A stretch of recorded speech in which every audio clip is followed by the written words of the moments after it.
अस्सलामुअलैकुम। आप देख रहे हैं 735 IT स्किल। आज की इस वीडियो में हम इफ़ एल्स इफ स्टेटमेंट के जितने भी प्रोग्राम हैं वो सारे के सारे सोल्व करेंगे। इससे पहले हमने 11 प्रोग्राम कर लिए। तो उससे पहले अगर आपने चैनल को सब्सक्राइब नहीं किया तो उसको सब्सक्राइब कर लें ताकि आने वाली वीडियोस आपको बर वक्त मिल सकें। तो इफ़ एल्स इफ स्टेटमेंट क्या होती है? प्रोग्राम में हमने देखा था, सबसे पहले हमने इस चैप्टर में पढ़ा था कंट्रोल स्ट्रक्चर, कि कंट्रोल स्ट्रक्चर में कैसे कंट्रोल एग्जीक्यूट करता है स्टेटमेंट को। अब कंडीशनल स्ट्रक्चर में आगे थे कि कंडीशन की बिना पर वो एग्जीक्यूट करेगा स्टेटमेंट को। अगर कंडीशन ट्रू है तो वो कौन सी स्टेटमेंट करेगा, फॉल्स पे कौन सी करेगा। सिंपल इफ में ये था कि अगर ट्रू है तो स्टेटमेंट एग्जीक्यूट हो रही है, लेकिन फॉल्स होने पर कुछ भी एग्जीक्यूट नहीं था हो रहा। इसी बिना पर फिर हमने एक स्टेप अगला देखा, इफ एल्स इफ, यानी अगर स्टेटमेंट ट्रू है तो उसके बाद वाली जो कंडीशन ट्रू है, अगर कंडीशन ट्रू है तो उसके बाद वाली स्टेटमेंट एग्जीक्यूट हो जाती है। अगर कंडीशन फॉल्स होती थी तो फिर क्या होता था कि एल्स वाली जाके एग्जीक्यूट हो जाती थी। वहां पे दो तरह के हमारे पास ऑप्शन होते थे, लेकिन अगर दो से ज्यादा ऑप्शन आ जाए तो फिर क्या किया जाए। तो ऐसी सूरत हाल में हम यूज करेंगे इफ एल्स इफ स्टेटमेंट का स्ट्रक्चर इस्तेमाल करेंगे। यानी अगर आपके पास कोई ऐसा प्रोग्राम या ऐसी स्टेटमेंट प्रोग्राम की आ जाए जिसमें दो से ज्यादा ऑप्शन है और उनमें से एक को चूज करना है, तो वहां पर आप इफ एल्स इफ स्टेटमेंट का स्ट्रक्चर अप्लाई कर सकते हैं। तो if else if statement can be used to choose one block of statement from many blocks of statement, यानी बहुत ज्यादा ब्लॉक ऑफ स्टेटमेंट है, उनमें से एक ब्लॉक को हमने चूज करना है। यानी अब हर ब्लॉक पे हम क्या लगाएंगे, कंडीशन लगाएंगे। It is used when there are many option and only one block statement should be executed on the basis of condition. क्योंकि if else if statement conditional structure है तो कंडीशन की बिना पर ही हम एग्जीक्यूट करेंगे जिस ब्लॉक को भी एग्जीक्यूट करना है। तो यहाँ पर इसका हम पहले सिंटैक्स देख लेते हैं। इफ कंडीशन, उसके बाद ब्लॉक वन। ब्लॉक वन का मतलब यह है कि इस कंडीशन के बाद जो स्टेटमेंट लिखी गई है, अगर ये कंडीशन ट्रू होती है तो वो वाली स्टेटमेंट एग्जीक्यूट हो जाएंगी। उसके बाद जो कंट्रोल है इनमें से किसी स्टेटमेंट को चेक नहीं करेगा बल्कि मूव कर जाएगा बाहर की तरफ। अगर ये वाली ट्रू नहीं होती, पहली कंडीशन ट्रू नहीं होती, वो जाएगा एल्स इफ वाली कंडीशन पर। और अगर ये ट्रू हो जाती है तो वो इस ब्लॉक को एग्जीक्यूट कर लेगा। ये वाला तो होगा ही नहीं क्योंकि ये फॉल्स थी। ये वाला एग्जीक्यूट हो जाएगा और बाकी वो चेक ही नहीं करेगा, वो बाहर की तरफ मूव कर जाएगा, यानी सिर्फ ये ब्लॉक एग्जीक्यूट हो जाएगा। इसी तरह अगर ये वाले भी फेल है तो फिर क्या होगा, ये वाली कंडीशन भी ट्रू नहीं है, फॉल्स है, तो वो एल्स इफ अगले की तरफ जाएगा। इस तरह जितनी मर्जी आप एल्स इफ लगा देते हैं, अगर कोई भी कंडीशन आपने जितनी भी कंडीशनें अप्लाई की है कोई भी नहीं ट्रू, तो एंड पे वो सिर्फ एल्स वाले पार्ट को डेफिनेटली एग्जीक्यूट कर लेगा। तो इस तरह ये कंट्रोल मूव करेगा प्रोग्राम में। यहाँ पे फ्लो चार्ट है, फ्लो चार्ट में आपको ज्यादा अच्छे से समझ आ जाएगी। यहाँ पर उन्होंने मुख्तलिफ कंडीशनें बता दी। उन्होंने कहा कि एक प्रोग्राम है, फर्ज करें उसमें दो से ज्यादा कंडीशनें हैं, तो वहां पर यहाँ पर उन्होंने एन ले लिया। एन से मुराद है कि आप कोई भी कंडीशन ले सकते हैं, एन टाइम तक भी हो सकती है वो कंडीशन। तो इस कंडीशन को उन्होंने कहा कि अगर ये कंडीशन ट्रू होती है तो कंट्रोल किस तरफ मूव करेगा, अगर फॉल्स होती है तो कंट्रोल किस तरफ मूव करेगा। अगर तो पहली कंडीशन ट्रू है तो वो स्टेटमेंट के पहले ब्लॉक को एग्जीक्यूट करेगा और एंड पे ये वाला स्टेटमेंट का ब्लॉक वो है जो एल्स के बाद भी कोई स्टेटमेंट लिखी गई हो सकती है। फॉर एग्जाम्पल एंड पे लिखा जा सकता है best of luck, bye bye, end of the program. इस तरह की स्टेटमेंट जो कि इन कंडीशन की बिना पर एग्जीक्यूट नहीं होगी, चाहे जो मर्जी हो, वो एंड पे लास्ट में एग्जीक्यूट हो जाती है। इसलिए उन्होंने एंड पे इस तरफ मूव करवा दिया। इसके बाद अगर दूसरी कंडीशन, पहली फॉल्स है तो दूसरी पर आएगा, और अगर दूसरी ट्रू है तो ये वाली स्टेटमेंट एग्जीक्यूट होगी और बाई की तरफ मूव कर जाएगा, ये वाली चेक ही नहीं करेगा। इसी तरह एंड तक जाएगा और जो एंड वाली भी फॉल्स होगी तो एंड पे जो कोई लिखी गई होगी ये एल्स पार्ट वाली होगी वो एग्जीक्यूट हो जाएगी, कंट्रोल बार की तरफ मूव कर जाएगा। तो ये इसका फ्लो चार्ट था। अभी हम इसके प्रोग्राम करेंगे, पहले उनका लॉजिक बनाएंगे, फिर हम उनको लिखेंगे तो ज्यादा आपको अच्छे से समझ आ जाएगी। तो यहाँ पर सबसे पहला प्रोग्राम देखते हैं और उसके बाद उसको लिखते हैं। तो यहाँ पर आप देख लें कि ये वाला पहला program, write a program that input score. यहाँ पर स्कोर इनपुट करना है किसका, स्टूडेंट का। तो यहाँ पर सबसे पहले हम यहाँ पर लिखना स्टार्ट कर देते हैं अपना प्रोग्राम। यहाँ पर आपको अच्छे से समझ आएगी, जरा बड़ा लिखा है। राइट अ प्रोग्राम, आपने एक प्रोग्राम लिखना है। जब भी आपके पास स्टेटमेंट आएगी आपने ऐसे समझना है ये एक प्रॉब्लम है। जैसे कि हमने चैप्टर 1 में देखा था कि प्रॉब्लम सॉल्विंग होता है क्या, तो ये एक प्रॉब्लम है, इसका सोल्यूशन आपने फाइंड करना है अकॉर्डिंग टू प्रोग्राम की सूरत में। यानी एक प्रोग्रामर बन के आपने प्रोग्राम लिख देना जिसमें इसका सोल्यूशन हो। बस ये आपने ज़हन में रख के लॉजिक बनाना हमेशा।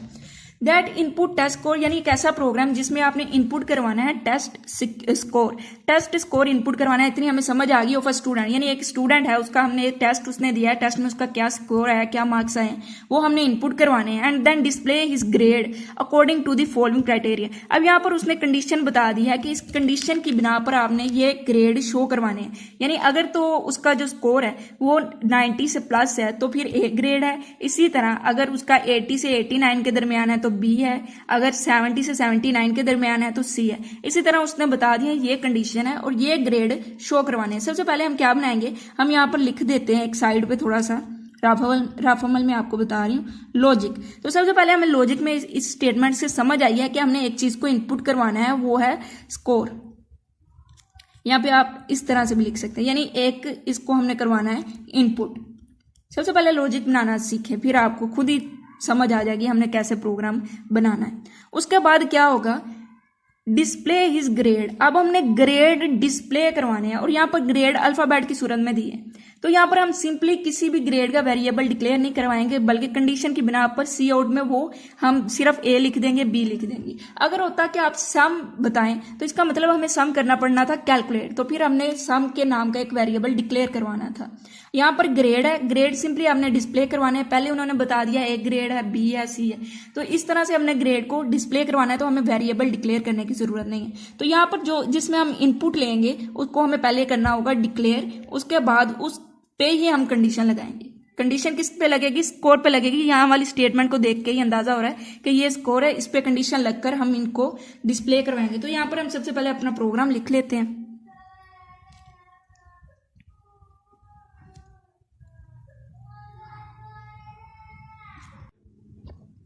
ये वाली स्टेटमेंट तो आपने लाजमी लिखनी है ना, जब भी आपने लिखना है। ये हैश इंक्लूड यानी हेडर फाइल ये वाली, और यूजिंग नेम स्पेस एसटीडी, ये सिंटैक्स है, बिल्कुल आपने एज इट इज ऐसे ही लिखना है जब भी आपने कोई भी प्रोग्राम C++ में स्टार्ट करना है। उसके बाद अब हम अपने जो हमने बनाया हुआ यहाँ पर लॉजिक उसको इंप्लीमेंट करते हैं। तो स्कोर को इनपुट करवाना है, तो फर्स्ट ऑफ ऑल इसको हमने डिक्लेयर करना है एज अ वेरिएबल। तो यहाँ पर आप सिंपल स्कोर भी लिख सकते हैं और टी स्कोर भी लिख सकते हैं, यानी टेस्ट स्कोर समझ आ जाएगी इस तरह से। तो यहाँ पर हमने पहले अपना वेरिएबल डिक्लेयर करवा दिया, उसके बाद हमने सी आउट यानी एक आउटपुट शो करवानी है। इसमें क्या होगा कि एंटर टेस्ट स्कोर। यहां पर हमने बस ये शो करवा दी है। इसका क्या मतलब अभी मैं आपको समझा देती हूं। फर्स्ट ऑफ ऑल हम इसे लिख लेते हैं।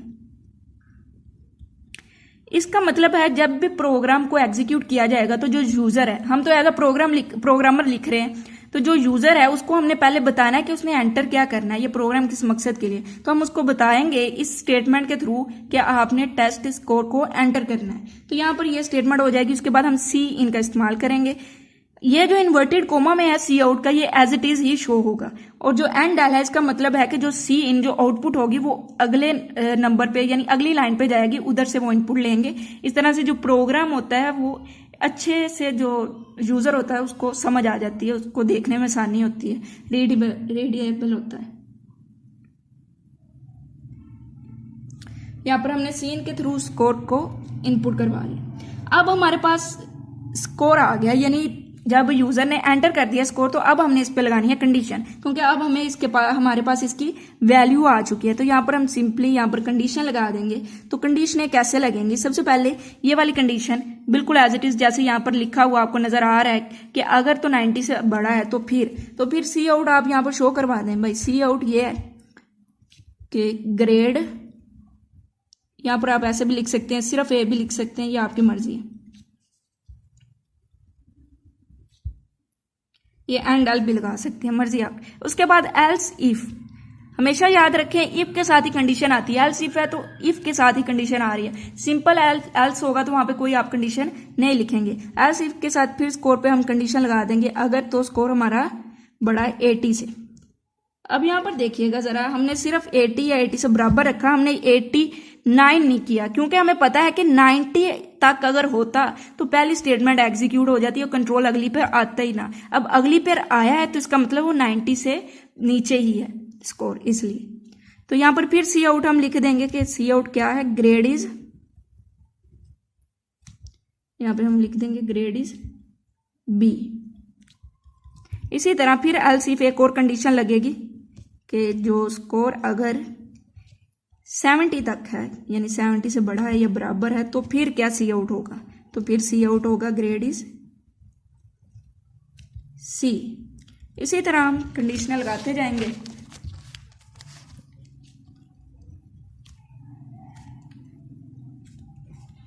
फिर स्कोर पे ही कंडीशन आएगी कि अगर ये बड़ा है या बराबर है 60 के, आई थिंक 60 आएगा, जी हाँ 60 तक देखेंगे तो क्या आएगा? डी आएगा। तो यहाँ पर सी आउट आ जाएगा। सी आउट का क्या मतलब है? पहले मैंने आपको बताया कॉन्सोल आउटपुट, यानी ये जो इन्वर्टेड कोमा में लिखा जाएगा ये एज इट इज शो होगा यूजर को। तो यहाँ पर फिर हम क्या लिखेंगे? ग्रेड इज डी एल्स, क्योंकि उसके बाद उसने क्या कहा कि अगर 60 से नीचे है, फिर उसने कोई कंडीशन नहीं लगाई 60 से 50 तक, इस तरह की कोई नहीं लगाई। उसने कहा अगर 60 से नीचे है तो एफ आपने शो करवा देना है कि उसका ग्रेड फिर क्या है? एफ। तो हमने शो कैसे करवाना है? हमेशा सी आउट से शो करवाना है ग्रेड इज एफ। तो इतनी आपको समझ आ गई। उसके बाद आपने क्या करना है? रिटर्न 0 और देन ब्रेसिस क्लोज। तो इस तरह से हमने जो लॉजिक बनाया था उसको हमने इंप्लीमेंट कर दिया है प्रोग्रामिंग लैंग्वेज में, C++ में, अकॉर्डिंग टू सिंटैक्स। हमेशा याद रखिएगा सी आउट ये वाली जो इफ के बाद अगर सिंगल स्टेटमेंट है, यहाँ पर सी आउट सिर्फ एक सिंगल स्टेटमेंट है तो हम एज इट इज लिख सकते हैं, लेकिन अगर एक से ज्यादा यहाँ पर स्टेटमेंट होती तो फिर हमने करली ब्रेसिस का इस्तेमाल कर लेना था। और वैसे भी अगर आप सिंगल में भी कर लें तो कोई एरर नहीं आता, लेकिन अगर ना करें तो फिर भी कोई मसला नहीं। अजान हो रही है, अजान के बाद हम दूसरा फिर प्रोग्राम अपना करते हैं। अब हम प्रोग्राम दूसरा देखने वाले हैं। सबसे पहले हम प्रोग्राम की स्टेटमेंट को देखते हैं, फिर लॉजिक बनाते हैं। तो सबसे पहले है write a program that calculate the electricity bill, यानी हमने बिल को क्या करना है? कैलकुलेट करना है। तो यहाँ पर जो हम लॉजिक बनाएंगे, यहाँ पर हम लिख देंगे कि जो बिल है उसको कैलकुलेट किया जाएगा। अब कैलकुलेट दूसरों की वैल्यू से किया जाएगा, वो हम आगे देखते हैं। तो कैलकुलेट करना है, इसका मतलब ना तो हम इसकी वैल्यू इनपुट करवाएंगे, ना ही हम इनिशियलाइज करेंगे, बल्कि कैलकुलेट करेंगे। If the unit consume are, अगर तो यूनिट जो है वो 300 के बराबर हैं या इससे छोटे हैं, यानी 300 है या इससे कम है यूनिट्स, तो फिर यूनिट कितने का है? 2 रुपए का। इसी तरह फिर उसने कहा अगर 300 से अबव है लेकिन 500 से कम है तो फिर यूनिट कितने का है? 5 रुपए का। फिर इसने कहा कि अगर 500 से अबव चला जाता है तो फिर यूनिट आप 7 रुपए का लगाएंगे। इस तरह से आपने एक प्रोग्राम बनाना है। तो यहाँ पर हमें इतनी समझ आई है कि जो यूनिट है उस पर कंडीशन लगेगी, इफ यूनिट एंड इफ। तो यहाँ पर 3 कंडीशनें लगेंगी और हर कंडीशन किस बना पर लगेगी? इसकी बना पर कि कितने कंज्यूम हुए हैं यूनिट। तो यहाँ पर हम यूनिट को हमें एक पता चल गया, हमने इनपुट करवाने हैं यूजर से। यूजर हमें बताएगा कि वो कितने इनपुट हुए हैं, मतलब कितने कंज्यूम हुए, वो यूजर एंटर करेगा। फिर उस एंटर की गई वैल्यू पे हम इस तरह की कंडीशन लगाएंगे। तो यहाँ पर हमने यूनिट देख लिया। इसके बाद जब हम 3 कंडीशनें लगा लेंगे तो फिर उसने कहा है 150 रुपए आपने रेंट ऐड करना है टोटल बिल में। ये तो आपने लाजमी ऐड करना है, ये इफ एल्स इफ के बाद ऐड होगा। उसके बाद उसने कहा है कि आपने फिर 5% दोबारा ऐड करना है अगर 2000 से ज्यादा बिल बन रहा है, यानी अगर टोटल बिल 2000 से ज्यादा बनता है, 150 ऐड करके अगर बिल 2000 से ज्यादा बन जाता है तो फिर आपने बिल जो है ना उसमें 5% श्योर चार्ज को भी ऐड करना है। तो यहाँ पर 150 तो ऐड होगा ही होगा, लेकिन जो 5% है उस पर फिर कंडीशन लगेगी।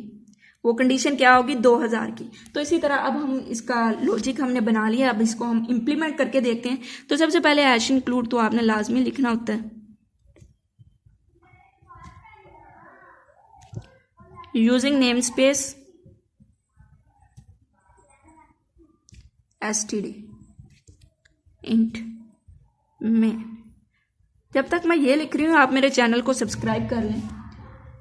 जी हाँ, तो सबसे पहले हमने देखा कि हमने जो यूनिट्स हैं वो एंटर करवाने हैं। तो यूनिट्स को एंटर करवाने के लिए फर्स्ट ऑफ ऑल हमें एक वेरिएबल लेना पड़ेगा जिसकी मदद से हम वैल्यू को एंटर करवा सकते हैं। इंट लेंगे यूनिट, क्योंकि यहाँ पर आप वैल्यू देख ले 300 500 है तो इसका मतलब इंटीजर टाइप वैल्यू है, तो इंट हमने यूनिट्स ले लिए। इसके बाद हमने कैलकुलेट करना है बिल। तो फ्लोट में हम बिल ले लेंगे, यानी अगर पॉइंट में नंबर आता है तो उसको कैलकुलेट भी किया जा सके, यानी अगर पॉइंट में भी वैल्यू आती है तो हमें एग्जैक्ट पता हो, इसलिए फ्लोट लिया है हमने बिल्स को। और इसके बाद हम देखते हैं अब सी आउट, यानी अब सबसे पहला क्या काम है हमारा? हमें कैलकुलेट करना बिल। तो बिल्कुल कैलकुलेट करने के लिए यूनिट होना चाहिए। तो सबसे पहले हम यूनिट को एंटर करवाएंगे, एंटर दी यूनिट। यहाँ पर आप स्टेटमेंट कोई भी लिख सकते हैं, लेकिन स्टेटमेंट ऐसी हो कि यूजर को पता चले कि उसने एंटर क्या करना है। इसके बाद क्या होगा, सीन में हम यूनिट ले लेंगे। इतनी आपको समझ आ गई। इसके बाद हम कंडीशन लगा दें बस, और कोई इसमें मुश्किल काम है नहीं। अब 3 कंडीशनें होंगी और 3 कंडीशन की बिना पर उनके यूनिट का रेट होगा। तो यहाँ पर देखिएगा, अगर तो यूनिट उसने कहा, पहला सबसे पहली कंडीशन हमारी क्या थी कि अगर यूनिट्स जो हैं वो 300 से छोटे हैं, तो हम यहाँ से उल्टी वैल्यू लगा लेते हैं ताकि कंडीशन में मदद होगी, जैसे आपके किताब में लिखा गया है। लेकिन अगर आप किताब वाला नहीं करना चाहते तो किताब की जो कंडीशन है उसको उल्टा के देख लें, बिल्कुल प्रोग्राम आपका रन कर जाएगा। तो यहाँ पर अगर तो 500 से ज्यादा है तो फिर हमने बिल को क्या करना है, कैलकुलेट, बिल को कैलकुलेट करना है, ये याद रखिएगा। बिल को किस बिना पर कैलकुलेट करना है, यूनिट की। तो यूनिट को किसके साथ हम मल्टीप्लाई कर देंगे कि यूनिट जो भी उसने एंटर किया है, फर्ज किया यूनिट थे 650, तो वो 500 से अबव थे, तो अब उन 650 जो है उसको हम 7 के साथ मल्टीप्लाई कर देंगे।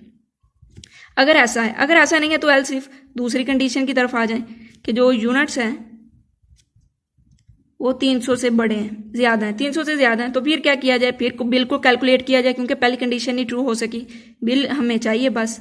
तो फिर यूनिट्स को हम किसके साथ मल्टीप्लाई करेंगे, 5 के साथ। इसी तरह अगर तो ये 2 कंडीशनें हो जाती है, ठीक है, अगर दोनों नहीं होती तो एक ही हमारे पास तीसरी कंडीशन रह गई है, यानी वो क्या है, बिल 300 से भी थोड़ा है, 300 यूनिट 300 से कम है यूनिट। तो फिर एल्स में हम सिंपल लिख देंगे कि जो बिल है उसको आप मल्टीप्लाई कर दें यूनिट्स को किसके साथ, 2 के साथ। इस तरह ये बिल तो हमारे पास कैलकुलेट होके आ गया। अब जो भी बिल आया उस बिल में हमने देखा था, हमने जो लॉजिक बनाया था, यहाँ से पीछे आप देखिएगा जरा, इस लॉजिक में हमने कहा था कि हम 150 ऐड करेंगे बिल में, कब, जब हम उस पर कंडीशन लगा चुके होंगे, बिल हमारे पास कैलकुलेट हो चुका होगा। तो इसका मतलब यहाँ पर बिल में क्या ऐड होगा, 150। अब देखिए जब 150 भी ऐड हो गया तो फिर हमने देखा था कि हमने दोबारा एक कंडीशन लगा देनी है कि अगर बिल तो 2000 से बड़ा ज्यादा आ गया, अगर बिल क्या आ गया, 2000 से ज्यादा आ गया, तो फिर आपने बिल में क्या ऐड करना है, 5% श्योर चार्ज। तो यहाँ पर हम लिख देंगे बिल में क्या ऐड करना है, यहाँ पे वो बिल आएगा जो कि टोटल बिल यहाँ पर 2000 से अबव है, वो बिल आएगा, और उस बिल में हमने अब क्या करना है, 5% हमने श्योर चार्ज ऐड करना है। अब पॉइंट में वैल्यू क्यों लिख रही हूं, क्योंकि बिल को हमने फ्लोट पॉइंट में लिया था, इसलिए यहां पर आप 100 लिख दें, 1.0 इधर ऐसे। यहां पर ये बिल का श्योर चार्ज कैलकुलेट होगा 5%, वो कैलकुलेट होने के बाद वो बिल में ऐड होगा, तो यहाँ पर हमारे पास वो टोटल बिल आ जाएगा। अगर ये वाली कंडीशन फॉल्स हो जाती है तो यहाँ पर हम सिंपल इफ का इस्तेमाल करें, यानी इसके बाद उसने हमें कुछ नहीं बताया, इसका मतलब वो सिर्फ जो बिल होगा 2000 से थोड़ा, सिर्फ वही बिल आपका यहाँ पर आप शो करवा देंगे, सी आउट टोटल बिल, ये statement as it is show हो जाएगी। इसके बाद यहाँ पे हम लिख देंगे बिल, तो यहाँ पे बिल की जो वैल्यू होगी वो टोटल बिल के आगे आ जाएगी। तो इस तरह से आपने ये प्रोग्राम लिखना है, रिटर्न 0 और यहाँ पे क्लोजिंग ब्रेस। तो ये प्रोग्राम आपका पूरा हो जाएगा। अगर अब भी आपको इस प्रोग्राम की समझ नहीं आई तो कमेंट बॉक्स में बताएं ताकि मैं आपको अच्छे से दोबारा समझा सकूं। अच्छा जी, अगला प्रोग्राम की तरफ बढ़ते हैं। अगला प्रोग्राम बड़ा ही ज़्यादा ईजी है।